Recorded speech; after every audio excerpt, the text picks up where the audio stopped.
I don't read books anymore. Now, that statement leads to a natural question. What does it mean to be American?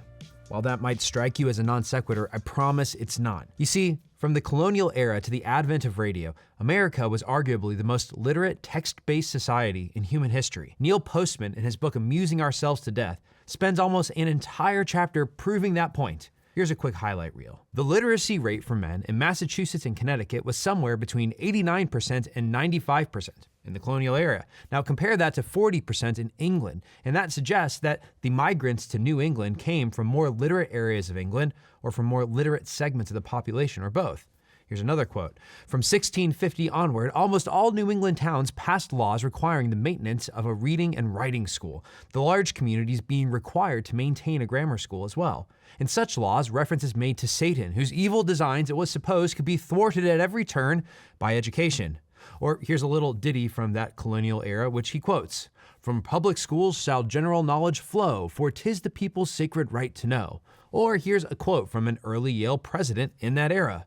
Books of almost every kind on almost every subject are already written to our hands. Our situation in this respect is singular, as we speak the same language with the people of Great Britain and have usually been at peace with that country. Our commerce with it brings to us regularly not a small part of the books with which it is deluged.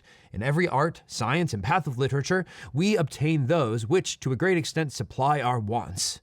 Or another example, Thomas Paine's Common Sense ended up reaching a larger proportion of the population than most modern entertainment.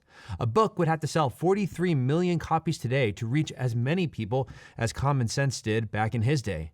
Speaking of Thomas Paine, he came from an impoverished background and had no schooling. Reading and writing were not, as was the case on the continent, only for the aristocratic elites in America. Reading and writing were for everybody in colonial America. Later on, in the 1800s, newspapers and pamphlets were incredibly popular in America. They were the centerpiece of all discourse. But yet again, this was not only for elites. In 1835, a French observer, Alexis de Tocqueville, noted this. In America, parties do not write books to combat each other's opinions, but pamphlets, which are circulated for a day and with incredible rapidity and then expire. The invention of firearms equalized the vassal and the noble on the field of battle. The art of printing opened the same resource to the minds of all classes. The post brought knowledge alike to the door of the cottage and to the gate of the palace. The most popular form of entertainment came from lecture halls, which were called lyceums, and in these places, famous authors would read their work or give speeches that largely drew their cues from the written word. Charles Dickens was as big then as Mr. Beast is today. Now, I could continue, but you really should go read Chapter 3 of Amusing Ourselves to Death, because in it, Neil Postman highlights that once upon a time, to be an American was to be a bookish sort of person. The kind of person who looked forward to pamphlets and magazines, whose house held books, or who at least went to libraries to find them. These Americans found little more entertaining than the written word, so much so that they patterned their everyday speech and thinking after it, which is to say that America is dead. Back in Benjamin Franklin's day, his books could reach both the elite and the most marginalized people. Everybody was a reader. But if he took a time machine and arrived here today, I think he'd be surprised, because he'd find non-readers. He'd find the sort of people who read at most 3 or 4 books a year. He would see that the book has been dethroned, replaced by addictive, distracting, screen-based entertainment. If he spoke with us, he would hear what he previously only saw. He would hear individuals whose speech and thoughts mimic the pitter-patter of TikTok. It's the TikTokification of reality. This isn't to say that we're stupid now. We're just different. And we're not American. Or at least we're not what Americans used to be. I write this not out of patriotic zeal, but out of deep lament. Our social order is fraying.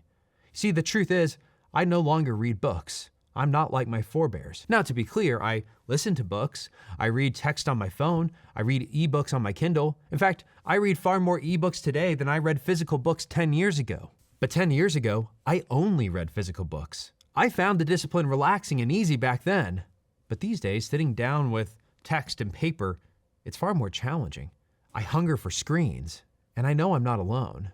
One wonders if we've failed to inherit the best parts of our nation and kept only the worst. Of course, some people do still read physical books, though for the most part, today's popular reading looks like Sesame Street when compared to old pop culture publications like Thomas Paine's Common Sense.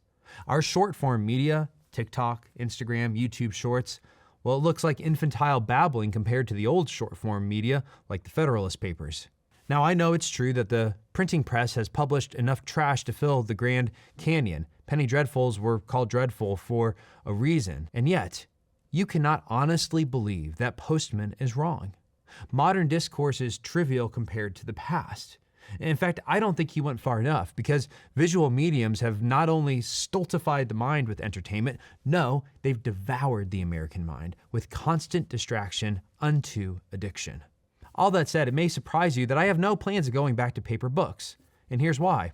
I don't have space to store them. They're not great for the environment. Finding highlights and quotes in a Kindle is a lot easier.